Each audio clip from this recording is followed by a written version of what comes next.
It too came out under the guise of the Educational Policies Commission. It's the counterpart to what the schools should teach in wartime.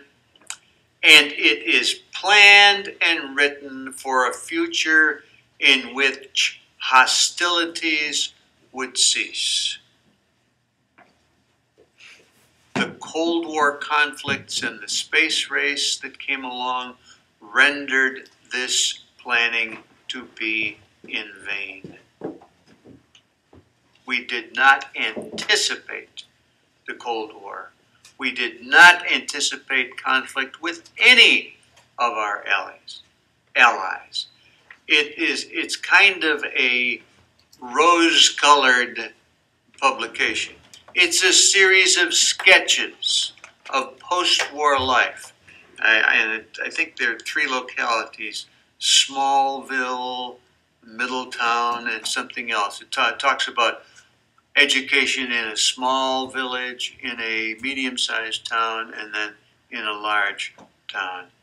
It reads like a Pollyanna-type novel. Everyone is just so wonderful, and everyone loves one another, and you just want to barf. It is so nauseating. Okay, you want more on this? We'll give you more. Education for All American Youth viewed education as encompassing youth from 3 through 20. And in doing so, it anticipated what we today call special education and compensatory programs. It rejected federal control by stressing community-based state and local program development. And the best thing it did, I believe, is put forth a list of aims which I don't believe anyone could fault. If you're ever looking around for a list of what the schools should do, these just about say it all.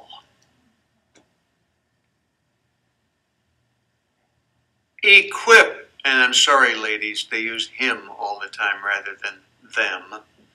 Equip him to enter an occupation suited to his abilities and offering reasonable opportunity for personal growth and social youthfulness. Prepare him to assume the full responsibilities of American citizenship. Give him a fair chance to exercise his right to the pursuit of happiness. We're not promising you anything. We're going to try and equip you, prepare you. We're going to give you a fair chance. Stimulate intellectual curiosity, engender satisfaction in intellectual achievement, and cultivate the ability to think rationally. Wow. I'll buy that one any day. Help him to develop an appreciation of the ethical values which should undergird all life in a democratic society. Here we go, the beginnings of life adjustment education.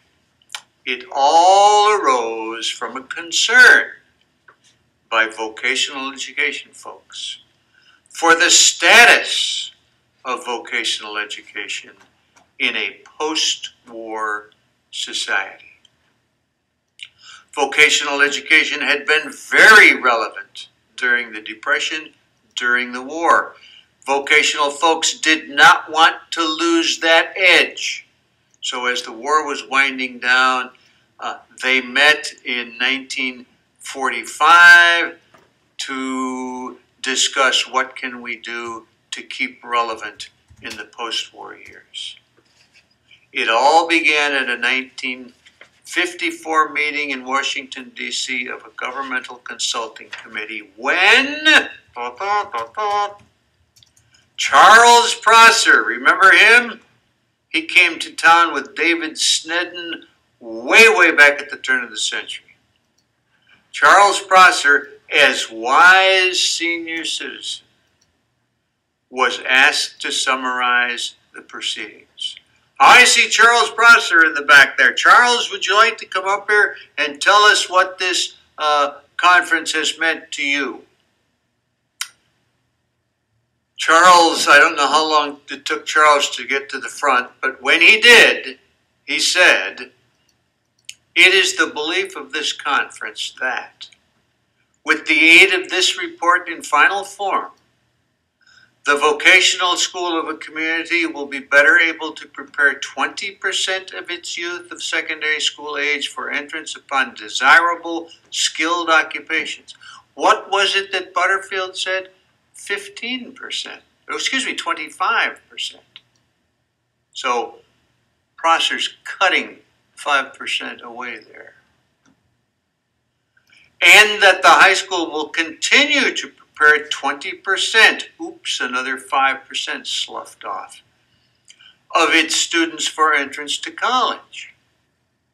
He continued, "We do not believe that the remaining 60%, see, it was Butterfield's 50%, Prosser has now upped it to 60%, of our youth of secondary school age will receive the," and I underlined this myself, he did not, "life adjustment training they need and to which they are entitled as American citizens, unless and until the administrators of public education, with the assistance of the vocational education leaders, formulate a comparable program for this group."